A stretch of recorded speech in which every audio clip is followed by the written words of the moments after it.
Tout le monde connaît la légende de Cléopâtre, célèbre pour sa beauté, son goût prononcé pour les bains de lait d'ânesse, ainsi que sa collection d'amants célèbres tels que Jules César ou Marc-Antoine. Cependant, peu savent que Cléopâtre VII était considérée comme l'une des femmes les plus intelligentes de son temps. Cléopâtre est née en 69 avant Jésus-Christ, son père étant le pharaon Ptolémée XII. Comme la reine Hatshepsut, avant de régner sans partage, elle a dû se défaire de son frère prétendant également au trône d'Égypte. Heureusement pour elle, il semble que les Ptolémées, d'origine grecque, étaient moins liés par le décret des anciennes divinités égyptiennes, comme du temps d'Hatshepsut, celui-là même qui interdisait de nommer des femmes comme dirigeants. De plus, la cour égyptienne s'est toujours opposée à ce qu'une reine gouverne seule, ce qui explique que Cléopâtre et son jeune frère Ptolémée XIII vont hériter de la garde conjointe de l'Égypte à la mort de leur père en 51 avant Jésus-Christ. Sauf que rapidement, de nombreux désaccords vont voir le jour, ce qui va conduire inévitablement à une guerre civile. Tant et si bien que Cléopâtre doit fuir en Syrie, puis à Ascalon, au sud de la Judée. Revenue en hâte, lorsqu'elle apprend la venue en Égypte de Jules César, à la poursuite de son principal rival, le grand Pompée, elle demande alors au consul romain d'intervenir en sa faveur. Vient alors le fameux épisode qui marque leur rencontre, un événement sans doute fictif, mais qui continue d'entretenir le mythe autour de Cléopâtre. Une Cléopâtre qui, ne pouvant approcher Jules César, décide alors la nuit venue de se faufiler dans son palais, caché dans un tapis. À la surprise du général, lorsque le tapis est déroulé, elle apparaît ainsi comme par enchantement devant lui. Une entrée donc triomphale pour Cléopâtre, qui a tout juste 20 ans, quand César, lui, a bien 30 années de plus qu'elle. On ignore qui céda le premier à la tentation, ou si leur amour fut consommé le soir de leur rencontre. Quoi qu'il en soit, nous pouvons être sûrs que ce jour-là, ou bien dans les jours qui suivirent, César succomba à son charme. Mais les deux tourtereaux vont vite revenir à la réalité, puisqu'ils vont se retrouver littéralement assiégés par le frère de Cléopâtre, Ptolémée XIII, lui aussi bien décidé à régner en maître. Les renforts de César permettent cependant de lever le siège, et Ptolémée est tué à la bataille du Nil en 47 avant Jésus-Christ. La sœur de Cléopâtre, Arsinoé IV, qui a joué également un rôle dans cette tentative de prise de pouvoir, se retrouve quant à elle exilée à Éphèse avant de finir assassinée. César, après avoir maté cette rébellion, décide alors de confier les clés de l'Égypte à Cléopâtre et la nomme elle et son autre jeune frère, Ptolémée XIV, alors âgé de 12 ans, co-régent du royaume. Or, Cléopâtre n'est absolument pas décidée à partager le trône avec un frère, quel qu'il soit, et le fait en conséquence assassiner en 44 avant Jésus-Christ. De toute évidence, que ce soit son alliance avec César ou bien l'élimination de ses adversaires, force est de constater qu'elle était une brillante stratège politique. De nos jours, même si l'on ne dispose pas vraiment de portrait de la reine d'Égypte, Cléopâtre reste considérée comme l'une des plus belles femmes du monde, preuve en est les fictions, les publicités ou les clips musicaux la mettant en scène. Cependant, il semble que sa beauté ne surpassait pas son intellect. Plutarque reconnaît ainsi, dans sa vie d'Antoine, « Sa beauté n'avait rien d'incomparable et ne frappait pas à première vue, mais on ne pouvait échapper au charme que dégageait sa présence, la grâce naturelle de sa personne, l'amabilité de ses propos et la spontanéité de ses manières donnaient beaucoup de piquant à son entretien. Elle avait une voix ravissante et elle en jouait avec un art consommé, comme d'un instrument à cordes multiples, car elle parlait plusieurs langues. En tant que princesse royale, le précepteur de Cléopâtre fut Philostrate, qui va lui enseigner la prière et la philosophie. Elle se montre dès lors douée pour les études, notamment pour ce qui est du domaine de l'apprentissage des langues, puisqu'elle est tout simplement la première souveraine grecque à apprendre l'égyptien ancien. Ce qui fait qu'elle sait très tôt interpréter les hiéroglyphes, tout en sachant bien entendu parler couramment le grec, sa langue maternelle, mais également les langues des Parthes, des Juifs, des Mèdes, des Syriens, des Éthiopiens et des Arabes. Elle s'intéresse aussi à la géographie, l'histoire, l'astronomie, la diplomatie internationale, les mathématiques, l'alchimie, la médecine, la zoologie, l'économie, etc. Et compte tenu de son histoire d'amour avec César, puis avec Antoine, l'ancien bras droit de ce dernier, mais aussi à son séjour à Rome, il y a fort à parier qu'elle avait également appris à parler couramment le latin. Soucieuse de son apparence, elle savait aussi confectionner des cosmétiques dans son laboratoire personnel, prenant même le temps d'écrire quelques ouvrages traitant de cosmétologie. Ces ouvrages étaient bien connus au cours des premiers siècles du christianisme, mais malheureusement, tous ces livres ont été détruits dans l'incendie de la grande bibliothèque d'Alexandrie en 391 après Jésus-Christ. À noter que Cléopâtre elle-même avait été étudiante à la bibliothèque d'Alexandrie. Pendant la guerre civile qui va opposer Octave à Marc-Antoine, chacun se voulant l'héritier de Jules César, Cléopâtre va se ranger du côté d'Antoine et lui prêter main forte à la tête de sa propre flotte. Une alliance qui prendra fin avec la bataille navale d'Actium sur la côte occidentale de la Grèce, dans le golfe Ambracique, au nord de l'île de Leucade, le 2 septembre de l'an 31 avant Jésus-Christ. Une cruelle défaite face à Octave et Agrippa, le commandant de la flotte romaine, qui conduira directement à la mort de Cléopâtre sans doute le 10 ou 12 août 30 avant Jésus-Christ, à Alexandrie, alors qu'elle n'avait que 39 ans. Selon les auteurs anciens, grecs et romains, Cléopâtre VII se serait suicidé en laissant un aspic, mais plus vraisemblablement un cobra égyptien, la mordre ainsi que 2 de ses servantes. Selon d'autres sources, Cléopâtre aurait très bien pu s'empoisonner en utilisant soit une boisson toxique, soit un instrument pointu comme une épingle à cheveux. Quoi qu'il en soit, elle disparaît ainsi que son amant Marc-Antoine, de même que son rêve de voir renaître un jour l'empire d'Alexandre le Grand. Zénobie a fait l'objet de nombreuses spéculations historiques. Selon l'Histoire Auguste, recueil de biographies d'empereurs romains, composé en latin au cours de l'Antiquité tardive, romancé et peu fiable, Zénobie était affiliée aux Ptolémées d'Égypte et à Cléopâtre. Les historiens orientaux, dont le perse Al-Tabari, écrivaient au IXe siècle que Zénobie n'était pas grecque, mais d'origine arabe. Les historiens modernes s'accordent à dire, quant à eux, qu'elle ne descendait pas des Ptolémées, mais très probablement d'une influente famille palmyrène, au sein de laquelle elle avait reçu une très bonne éducation. Zénobie naît donc en 240 après Jésus-Christ, au moment où Palmyre n'est qu'une simple province romaine, ce qui explique sa citoyenneté romaine, précédemment accordée à la famille de son père, un certain Antiochos. Autant le préciser tout de suite, la titulature de Zénobie est plutôt sujette à caution. En effet, bien qu'elle portait effectivement le titre de reine, ce n'était pourtant pas celui de Palmyre, titre qui ne fut jamais attesté et qui n'avait de toute façon aucune raison d'être, puisque l'empire palmyrénien ne fut jamais un royaume pendant toute son histoire. Néanmoins, elle portait bien le titre de reine, de par son époux, un certain Odénate, qui avait pris effectivement le titre de roi des rois, ce dernier revendiquant la couronne des rois perses après avoir vaincu ceux-ci plusieurs fois en Syrie et en Mésopotamie. C'est également grâce à cette union avec Odénate que Zénobie va pouvoir intégrer l'ordre sénatorial, en l'occurrence l'élite sociale de l'Empire romain. Odénate, un souverain dont la notoriété est celle de son fils Aéran, né d'un premier mariage, ne cessera de croître à partir du IIIe siècle après Jésus-Christ. Cependant, cette ascension sera de courte durée, car cet époux est soudainement assassiné avec son fils en 267. De ce double assassinat, on ne sait rien du lieu, des circonstances, du ou des meurtriers, ou bien même des causes.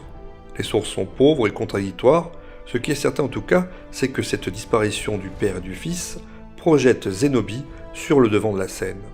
Soutenue par l'entourage d'Odénate et par ses troupes, elle va assurer désormais la succession au nom de leur fils Wabalat, qui n'a qu'une dizaine d'années. Zénobie assume ainsi le pouvoir pour lui et veille à ce qu'il ait les mêmes titres que son père. Il reprend donc celui de roi des rois, alors qu'elle-même continue de se faire appeler reine en tant qu'épouse du roi des rois et mère du nouveau roi des rois. Comme Cléopâtre, Zénobie s'est entourée d'intellectuels et de philosophes au sein de sa cour et s'est montrée plutôt généreuse envers ses sujets et tolérante envers les minorités religieuses. Mais là où Cléopâtre avait étendu les territoires égyptiens grâce à d'habiles manipulations politiques, Zénobie a quant à elle étendu son territoire grâce à des conquêtes militaires. Si elle a pu le faire, c'est bien en raison des événements et des crises qui marquent l'Empire romain en ce IIIe siècle après Jésus-Christ. C'est en effet grâce aux invasions, rébellions, guerres civiles, maladies et autres dépressions économiques que connaît Rome que la reine Zénobie a sauté sur l'occasion non seulement d'étendre son territoire, mais également de s'affranchir de la domination impériale. C'est ainsi qu'en 270, nombreux seront les succès de Zénobie en tant que régente. Et pour cause, les provinces syriennes sont désormais sous son autorité ou bien sont ralliées à sa bannière. L'Arabie romaine est également passée sous son contrôle, tandis que l'Égypte est conquise par les Palmyréniens qui y sont présents de septembre 270 à juin 272. Conséquence, Le nouvel homme fort de Rome, Aurélien, qui vient d'être proclamé empereur par ses troupes en Occident en septembre 270, n'a d'autre choix que de reconnaître Palmyre, d'autant plus qu'il a également fort à faire aux frontières d'Occident. Cependant, la rupture avec Aurélien ne tarde pas à se produire lorsqu'en 271, Wabalat apparaît seul sur les monnaies et que Zénobie prend le titre d'Augusta, impératrice en quelque sorte, ou Sébasté, le plus souvent un terme issu du grec. La proclamation de Wabalat, comme Auguste, sur les monnaies montre bien que Zénobie et lui ne se révolte pas contre Rome, mais contre l'empereur Aurélien. Zénobie est en effet un membre d'une grande famille syrienne et une citoyenne romaine qui se proclame impératrice de Rome.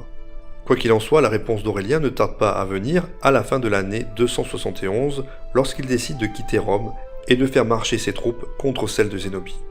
Et c'est au cours de l'année 272 que Zénobie est finalement battu militairement, et ce à 3 reprises, tout d'abord dans le sud de la Turquie actuelle, puis près d'Antioche, et enfin à Émèse, de nos jours la ville de Homs. Après quoi l'empereur romain se présente aux portes de Palmyre, ce qui oblige Zénobie à fuir vers l'est, avant qu'elle ne soit rattrapée sur les bords de l'Euphrate et conduite en exil à Rome. C'est là que son histoire prend fin, ou presque, puisque la plus grande incertitude demeure en ce qui concerne la suite de son existence. Elle a sans doute dû figurer au triomphe d'Aurélien en 273, mais on ne sait pas ce qu'il est advenu d'elle par la suite. La légende dit qu'elle aurait vécu tranquillement dans une villa au-dessus de Rome, à Tivoli, mais rien n'est moins sûr puisqu'on ignore la date, le lieu et la cause de sa mort.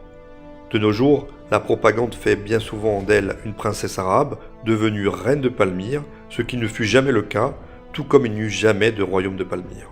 Certains nationalistes syriens voient même en elle la fondatrice d'un premier empire arabe s'opposant au colonialisme romain. Ainsi disparaît l'image de l'impératrice de Rome qu'elle voulut être. C'est le directeur de la CIA de l'époque, Allen Dulles, qui donne son feu vert pour des expériences concernant la manipulation mentale. Expériences menées par un psychiatre, Sidney Gottlieb, sur des agents secrets et des soldats pour en faire tout simplement des surhommes. Il faut dire que l'époque s'y prête, puisque nous sommes en pleine guerre froide. Des expériences qui se poursuivront tout de même jusqu'en 1975, les Américains étant persuadés que les Soviétiques, de leur côté, poursuivent les mêmes recherches. Certains sous-projets perdurant jusqu'en 1988. Mais en quoi consistent concrètement ces expériences? Pour cela, retour dans les années 1950. À l'époque, la CIA s'intéresse de très près à un nouveau psychotrope découvert récemment, le LSD. Son but, affaiblir l'individu et le forcer à des aveux par le lavage de cerveau et la torture psychologique lors d'interrogatoires musclés. Cependant, encore faut-il trouver des cobayes humains afin de tester l'action de ce LSD sur le corps humain. Pour ce faire, la CIA recrute des volontaires. Lors d'une expérience, une sélection de prisonniers héroïnomanes consomment du LSD en continu durant 77 jours. Pour les récompenser, on leur offre de l'héroïne après l'administration du LSD. Les sujets délirent, mais rien de plus. Les résultats ne sont donc pas concluants. Peut-être pensent les scientifiques parce que les sujets savent qu'ils ont ingéré une drogue. Ils tentent alors d'administrer l'hallucinogène sans prévenir les agents. Des expériences vont donc se dérouler à l'insu des cobayes sur des employés de la CIA, du personnel militaire, d'autres agents du gouvernement, des prostituées ou bien des personnes affligées de maladies mentales. Le biochimiste Frank Olson est l'un de ces cobayes involontaires. Ses recherches pour l'armée sont mal connues, mais on sait qu'il a étudié les armes biologiques et le contrôle mental via l'usage de drogue au sein d'un projet dénommé Artichoke. C'est sa mort dans des circonstances suspectes qui va entraîner plusieurs polémiques.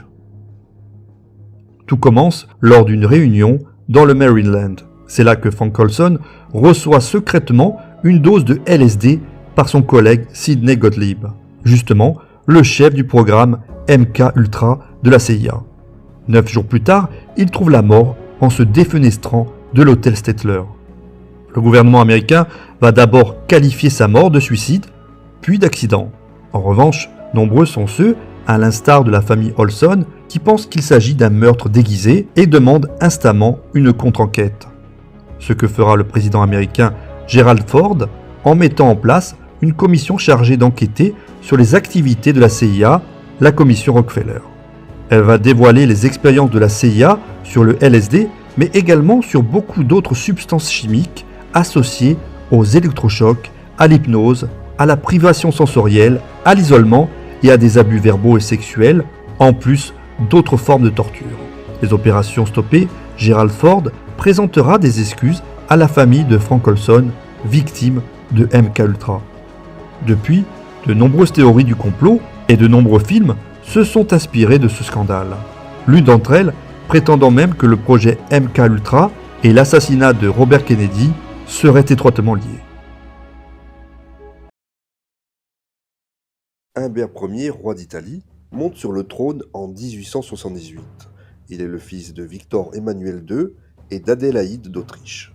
La même année, le jeune souverain en visite à Naples avec la reine est blessé ainsi que le Premier ministre qui l'accompagne, suite à un coup de poignard porté par un anarchiste du nom de Giovanni Passanante.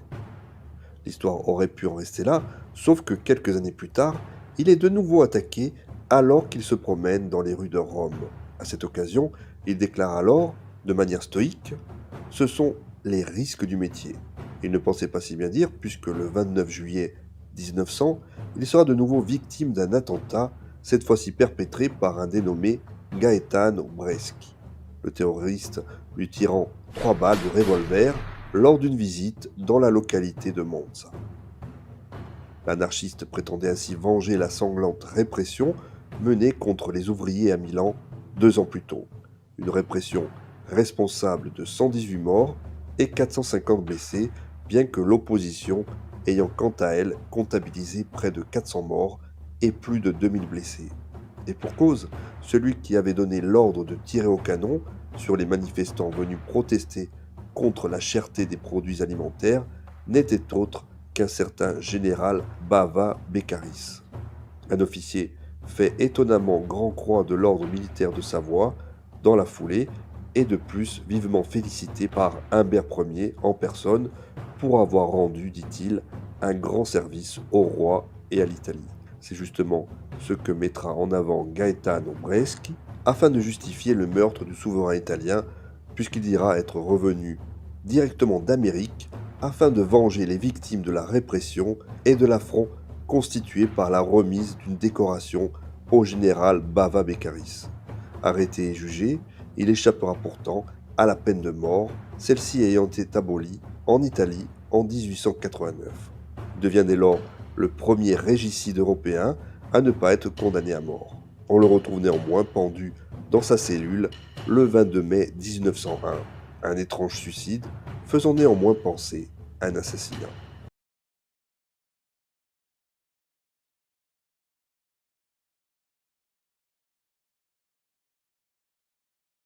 À la fin du mois de décembre 192 après Jésus-Christ, convocation suprême, Commode, l'empereur romain en place depuis la mort de son père le grand Marc Aurèle, fait une annonce pour le moins étonnante. Désirant inaugurer la nouvelle année qui se profile d'une manière différente, il fait part de sa volonté de revêtir non pas les attributs d'un empereur, mais ceux d'un gladiateur, dans le gymnase même qui leur est dévolu. Mis au courant, Marcia, sa concubine préférée, le supplie d'y renoncer, et ce pour ne pas déshonorer le prestige impérial. Mécontent, Commode décide alors de convoquer l'intendant du palais Eclectus et le préfet du prétoire Laetius, afin de leur demander d'installer un appartement dans le gymnase des gladiateurs. Les derniers tentent à leur tour de le convaincre de ne pas commettre une énième folie. Peine perdue, il faut dire que Commode n'est plus à une folie près.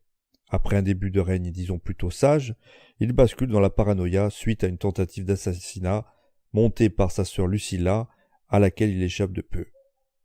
Par la suite, Commode prend la fâcheuse habitude d'envoyer à la mort tous ceux qu'il soupçonne de trahison. À l'image d'un Néron, qui se prenait pour un grand poète, sa mégalomanie n'a plus de limite. Désormais, il se présente comme le nouveau Romulus. Il renomme les mois de l'année à sa guise, et Rome prend désormais le nom de Colonia Lucia Agna Commodiana. Il s'imagine également en Hercule, allant même jusqu'à prendre l'apparence du demi-dieu, vêtu d'une peau de lion et armé d'une massue. Afin d'amadouer le peuple, Commode lui offre des jeux de cirque dantesques dans lesquels il n'hésite pas à descendre dans l'arène pour combattre des gladiateurs et massacrer des animaux.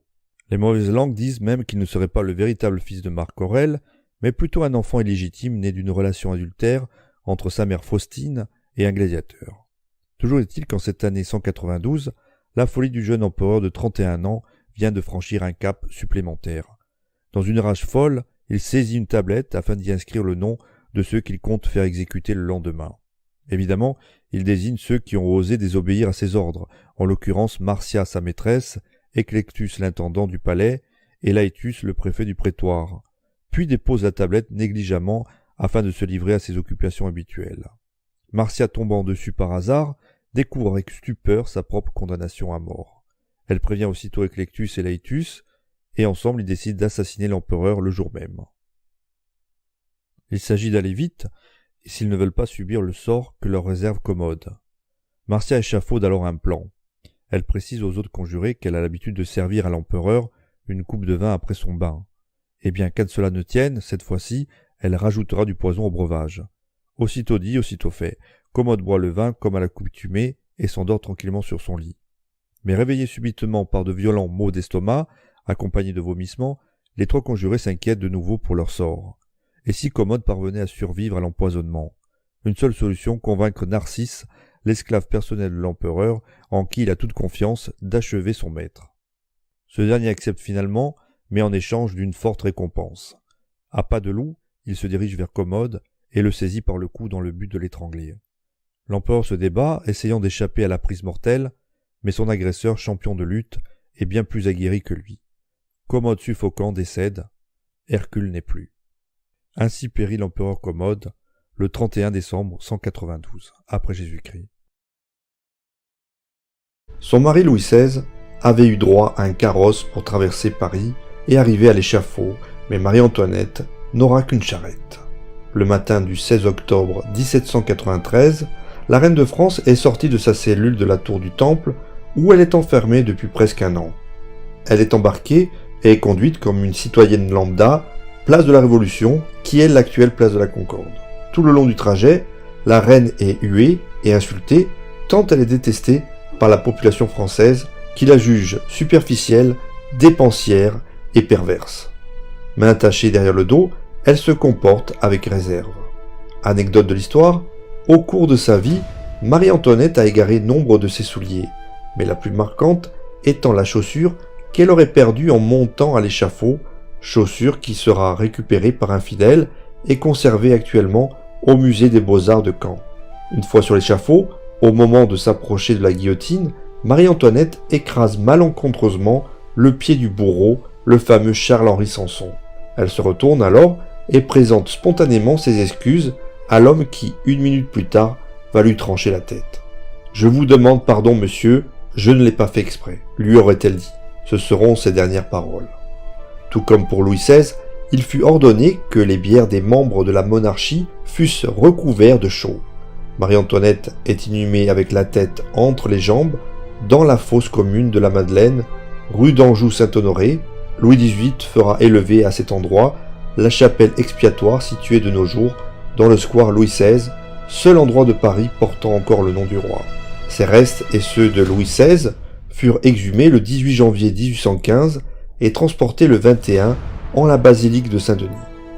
Le premier crime de la Révolution fut la mort du roi, mais le plus affreux fut la mort de la reine, dira Chateaubriand.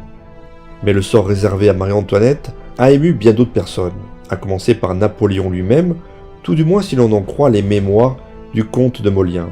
Il y a une grande différence entre cette mort et celle de Louis XVI, quoique certes, il ne mérita pas son malheur. Mais une femme qui n'avait rien que des honneurs, sans pouvoir, une princesse étrangère, le plus sacré des otages, la traînée d'un trône à l'échafaud, à travers tous les genres d'outrage, il y a là quelque chose, pire encore que le régicide. Le 3 novembre 1957, l'Union soviétique met la barre très haute dans la course à l'espace en lançant Sputnik 2, un vaisseau spatial transportant un organisme vivant, une petite chienne nommée Laïka, en orbite terrestre. Lancé depuis le cosmodrome de Baïkonour sur un lanceur Sapoud SS-6 8K71 PS, le vaisseau spatial ressemble à un satellite en forme de cône de 4 mètres de haut sur une base de 2 mètres de diamètre. De plus, il est équipé d'émetteurs radio, d'un système de télémétrie, d'une unité de programmation, d'un système de contrôle de la température, ainsi que d'instruments scientifiques. Mais le plus important reste sa cargaison, en l'occurrence Laika, un croisement de husky, une race de chien nordique avec un terrier. La pauvre Laika se retrouve coincée dans une cabine scellée et rembourrée qui comprend une caméra de télévision transmettant 10 images par seconde pour l'observer, un système de régénération d'air pour fournir de l'oxygène, ainsi que des distributeurs d'aliments. Enfin, elle est équipée d'électrodes afin de surveiller les signes vitaux et de fournir les premières données sur le comportement d'un organisme vivant dans l'espace. Cependant, alors que Sputnik 2 est en orbite, un échec de séparation provoque un dysfonctionnement du système de contrôle de la température. Résultat, l'isolation thermique finit par se détacher, rendant quasi impossible la survie dans le cockpit. Laika avait suffisamment d'oxygène pour survivre au moins 10 jours en orbite. Cependant, en réalité, la pauvre chienne était morte entre 5 heures et 7 heures après le décollage. Un décès causé par le stress et la surchauffe à l'intérieur de Sputnik 2. Finalement, le 14 avril 1958, ce dernier, de retour dans l'orbite terrestre, se désintégrera dans l'atmosphère. La chienne Laika devenant ainsi le premier être vivant à aller dans l'espace, mais également le premier à y trouver la mort.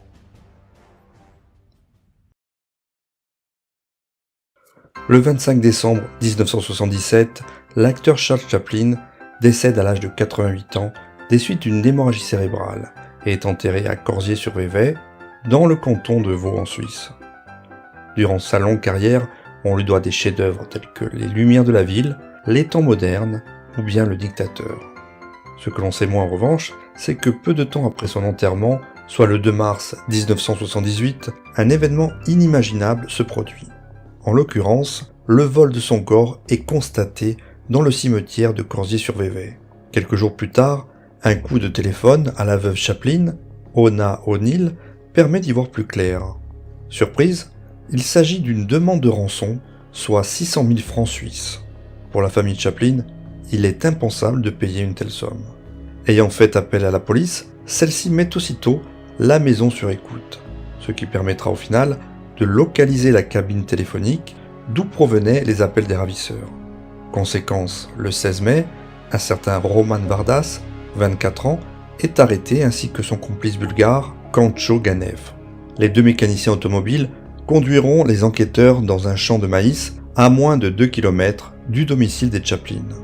C'est précisément là qu'ils ont enfoui la dépouille du plus célèbre des Charlots. L'idée leur serait venue en tombant sur un article relatant l'histoire d'un Italien qui aurait déterré le cercueil d'un défunt pour faire chanter sa famille. Quoi qu'il en soit, Roman Vardas sera condamné à 4 ans et demi de prison et Ganev considéré comme un simple comparse à 18 mois seulement. Chaplin, lui, sera inhumé pour la deuxième fois au cimetière de Corzier-sur-Vevey avec une dalle de béton de 2 mètres d'épaisseur coulée sur la tombe afin sans doute de dissuader d'autres kidnappeurs. De nos jours, un mausolée est une sorte de monument funéraire décoré de manière fastueuse. Généralement, il est considéré comme un tombeau puisqu'il contient le corps du défunt, à la différence d'un cénotaphe qui lui n'en contient pas. Les anciens Grecs appelaient ce genre de construction architecturale thaumasia, c'est-à-dire merveille ou prodige. Quant au terme mausoleum, celui-ci ne passe dans le langage courant qu'au XVe siècle. Mais au fait, d'où vient ce terme ? On l'a sans doute oublié un peu vite, mais il doit son nom à Mosol, un satrape de la province de Carie, en Asie mineure, une sorte de gouverneur pour qui, au IVe siècle avant Jésus-Christ, on a construit dans le sud-ouest de la Turquie actuelle un tombeau monumental. Un tombeau qui est ni plus ni moins que le fameux mausolée d'Halicarnasse, considéré dans l'Antiquité comme l'une des 7 merveilles du monde. La Carie, avec donc à sa tête ce fameux mausolée, est alors l'une des nombreuses provinces qui composent le gigantesque empire perse des Achéménides, dirigé par le puissant roi Artaxerxès II. Fin stratège, ce même mausolée profite ainsi du contexte conflictuel de l'époque pour s'émanciper de l'empire et étendre de ce fait son pouvoir au-delà de la Carie. Au final, il va participer à ce que l'on va nommer la révolte des satrapes, une série de rébellions qui, cependant, n'arrivera jamais à menacer sérieusement la stabilité de l'Empire.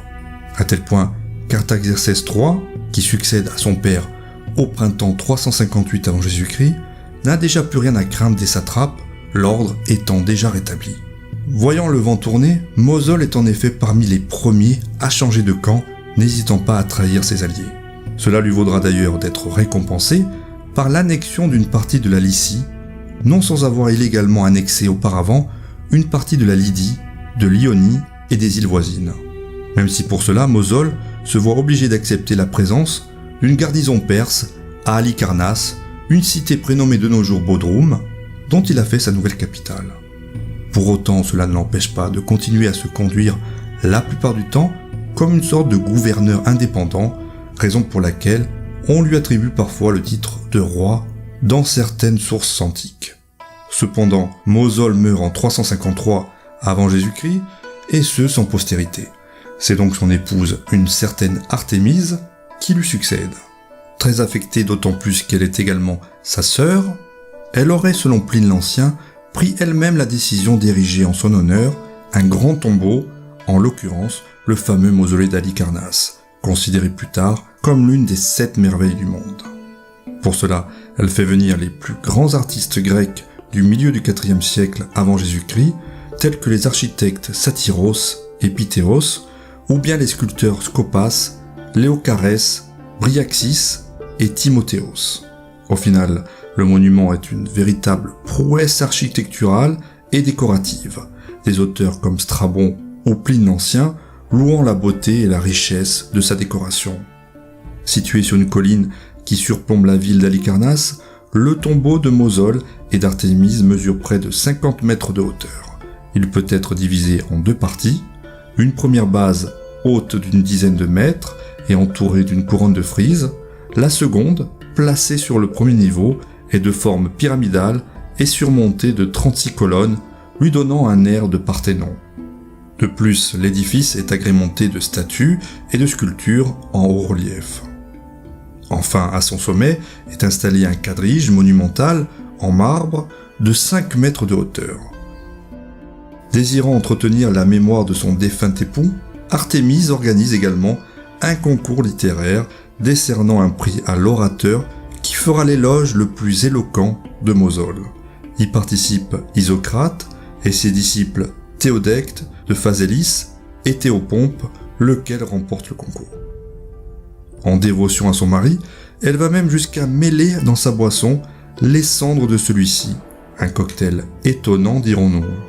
Quoi qu'il en soit, elle meurt en 351, soit 2 ans après Mosol, non sans avoir mené d'une main de fer la Carie et l'ensemble de ses territoires. Selon ses vœux, ses cendres sont déposées avec celles de son mari dans ce même mausolée. Très vite, le tombeau de Mosol, ou mausoléum d'Halicarnasse, devient ainsi une référence dans le monde antique, à tel point qu'au 1er siècle de notre ère, l'empereur romain Auguste s'inspire du tombeau et en fait construire un pour sa dépouille à Rome. L'édifice est également appelé mausolée. C'est ainsi que, dorénavant, le mot va entrer dans l'usage courant pour désigner tout monument funéraire grandiose. Malheureusement, le mausolée originel, celui d'Halicarnasse, connaîtra un triste sort. Après avoir tenu bon pendant 15 siècles, il tombe dans l'oubli vers le milieu du Moyen-Âge, et au XVe siècle, les restes du tombeau étant réutilisés pour construire un château fort. De sa splendeur initiale, il n'en reste hélas pratiquement plus rien de nos jours. Seules quelques ruines et fragments de sa décoration, ainsi que quelques-unes de ses statues, visibles au British Museum, permettent d'imaginer la splendeur passée du monument achevé en 350 avant Jésus-Christ, soit 1 an après la mort de l'épouse de Mosol.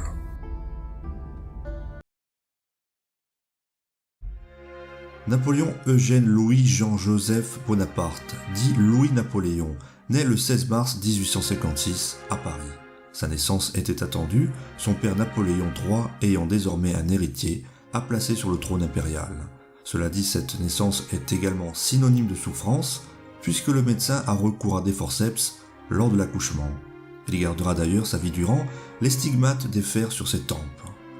Voyant là un mauvais présage, sa mère, l'impératrice Eugénie, dira « Son sang coula en arrivant au monde. En attendant le baptême de l'enfant, que sa mère a surnommé affectueusement Loulou, a bien lieu le 14 juin 1856. Ses parrains et marraines ne sont autres que le pape Pie IX et la future grand-mère de l'Europe, la reine Victoria. C'est d'ailleurs cette dernière qui va conseiller à ses parents de veiller à ce que l'éducation du prince impérial soit irréprochable. C'est pourquoi on va confier rapidement l'enfant à une nurse britannique, une dénommée Miss Shaw, qui va se charger non seulement de son éducation, mais également de lui apprendre l'anglais. Quant à Napoléon III, celui-ci est davantage préoccupé de placer son héritier sous la protection de l'armée. À ce titre, dès le 26 avril 1856, le jeune prince est immatriculé au registre des enfants de troupe au 1er régiment des grenadiers de garde impériale. À 2 ans, un grand couturier lui confectionne même un uniforme. Dès lors, il est associé, malgré son jeune âge, aux manifestations du régime et assiste même aux cérémonies officielles. Le 14 août 1859, au retour de la campagne d'Italie, il est aux premières loges lors du défilé triomphal des troupes sur la place Vendôme, assis sur le devant de la selle de son père. Une habitude décidément, puisque l'empereur l'amène désormais régulièrement au camp de Châlons afin qu'il côtoie le monde militaire. Il s'y rend pour la première fois à l'âge de 4 ans et suit les manœuvres dans une petite voiture, puis sur un poney. Pour son 13e anniversaire, le prince impérial est promu sous-lieutenant. Désormais, il peut ainsi revêtir l'uniforme d'officier lors des cérémonies officielles. Cependant, durant l'année 1870, la guerre franco-prussienne éclate. En conséquence, le 22 juillet 1870, Napoléon III annonce dans une proclamation au peuple français qu'il a décidé d'amener son fils avec lui sur les champs de bataille, et ce malgré ses 14 ans. Après la capture de Napoléon III à Sedan et la proclamation de la Troisième République, le prince impérial s'exile en Belgique, avant de rejoindre sa mère réfugiée en Angleterre. Désormais pour lui, impossible de revenir en France, puisque l'Assemblée nationale a voté la déchéance officielle de sa famille. Nombreux sont ceux qui souhaiteraient qu'il reprenne le flambeau impérial, surtout depuis la mort de son père. Cependant, le jeune prince préfère terminer au préalable ses études. Entré à l'académie militaire de Woolwich, le prince s'y distingue brillamment et lors de l'examen final de 1875, il est classé 7e sur 34, obtenant le grade de lieutenant.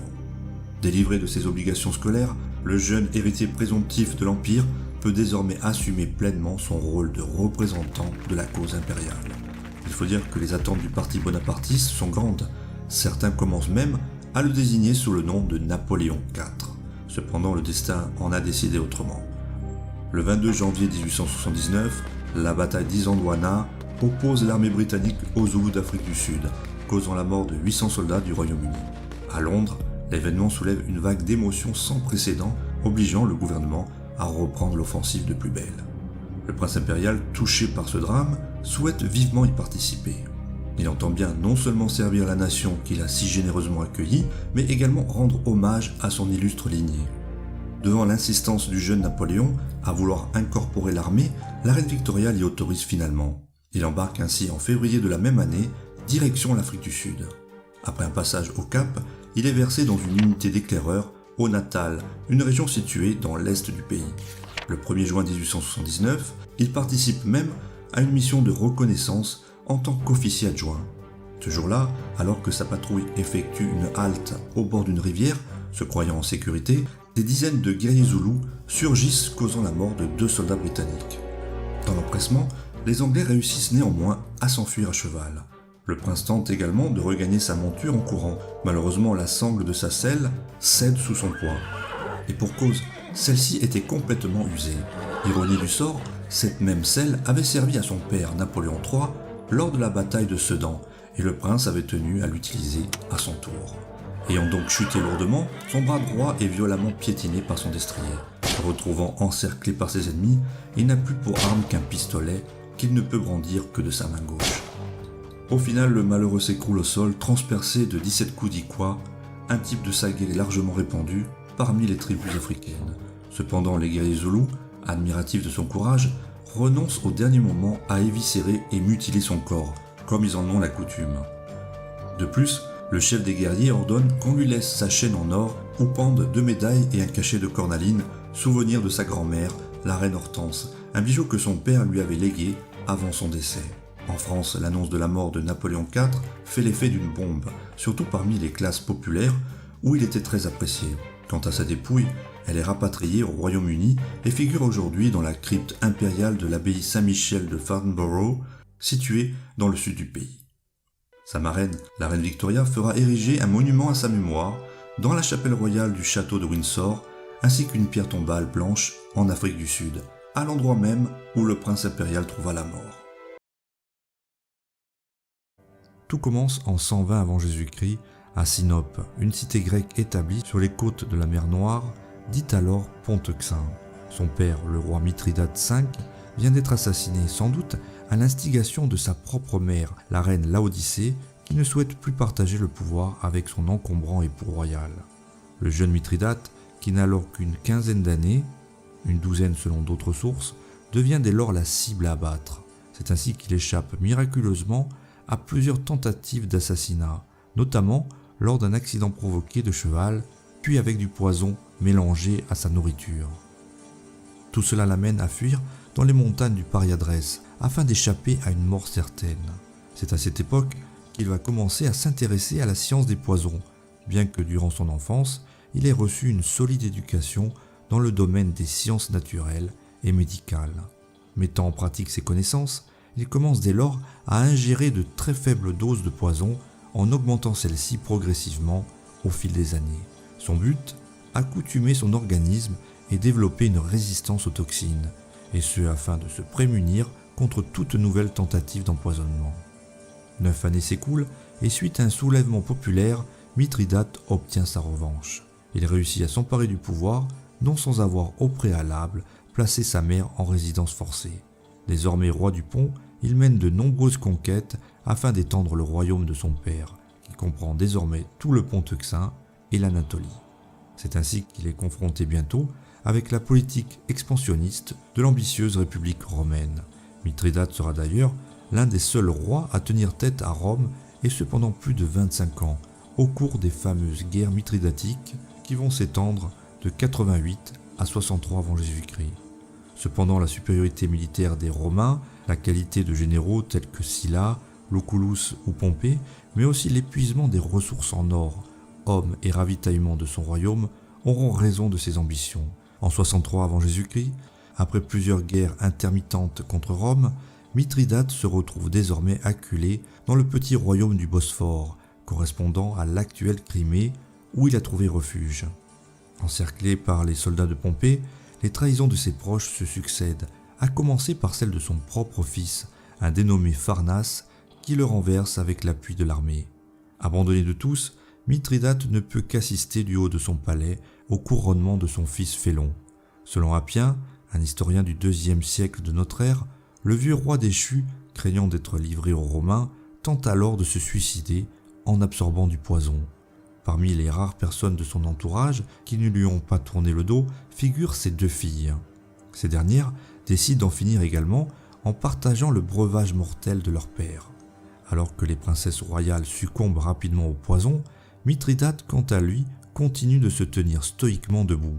Et pour cause, lui qui a passé toute sa vie à ingurgiter toutes sortes de produits toxiques est complètement immunisé. Ayant vainement tenté d'en finir en se jetant sur son épée, il sollicite alors par ces mots l'aide d'un soldat d'origine galate, du nom de Bituitos. « J'ai souvent profité de ton bras droit contre mes ennemis. J'en profiterai encore plus si tu me tues et si tu me soustrais au danger d'être emmené dans un triomphe romain. Bien que j'ai prévu de m'immuniser contre tous les poisons qu'on mélange dans la nourriture, je ne me suis pas immunisé contre ce poison domestique, toujours le plus dangereux pour les rois, à savoir la trahison de son armée, de ses enfants et de ses amis. » Pris de pitié, le dénommé Bituitos rendit le service que lui demandait Mithridate, en l'achevant d'un coup de glaive. Le roi du Pont sera finalement embaumé, puis enterré à Sinope, sa ville natale. Le principe de mithridatisation, consistant à ingérer des doses croissantes de poison, ne lui ayant paradoxalement guère servi. Il aurait été sans doute bien plus utile au philosophe Socrate, qui, condamné à mort, avait dû quant à lui boire le terrible poison de la ciguë. Charles VIII monte sur le trône de France en 1483, à la mort de son père Louis XI. Âgé seulement de 13 ans, il est placé sous la tutelle de sa sœur aînée, Anne de France, âgée de 23 ans, dite Anne de Beaujeu.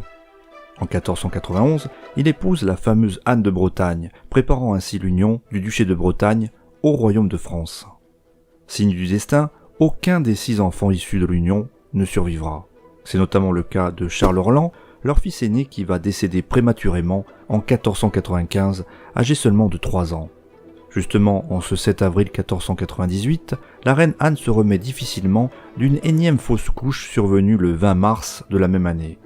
Le roi, soucieux de la distraire, lui propose d'assister à une partie de jeu de paume qui se tient dans les fossés même du château d'Amboise où le couple royal séjourne. Son épouse ayant accepté, il décide donc de l'accompagner en personne. L'idée semble plaisante, pourtant elle va s'avérer funeste pour lui. Afin d'accéder aux fosses, le couple royal doit emprunter au préalable un passage souterrain puis traverser une galerie, juste au-dessus du fossé. Dans cette même galerie se situe une porte particulièrement basse. Le roi, dont la taille n'excède pourtant pas 1,55 m, oublie dans son empressement de baisser la tête et heurte ainsi de plein fouet le linteau de pierre de cette même porte. Charles VIII est sonné sur le coup, pourtant il ne perd pas connaissance et rejoint sa loge depuis laquelle il assiste à la partie de jeu. Passionné par la rencontre, il échange même un long moment avec plusieurs personnes de son entourage.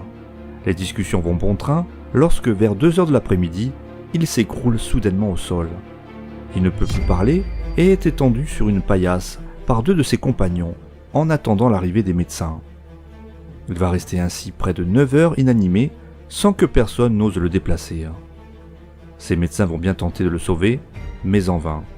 Pourtant, à 3 reprises, le roi prononce d'une voix faible quelques supplications, ce qui ne l'empêche pas de s'éteindre vers 11 heures du soir, à l'âge de 27 ans, après 15 années de règne. Cependant, à l'époque, une part de mystère entoure le décès prématuré de Charles VIII.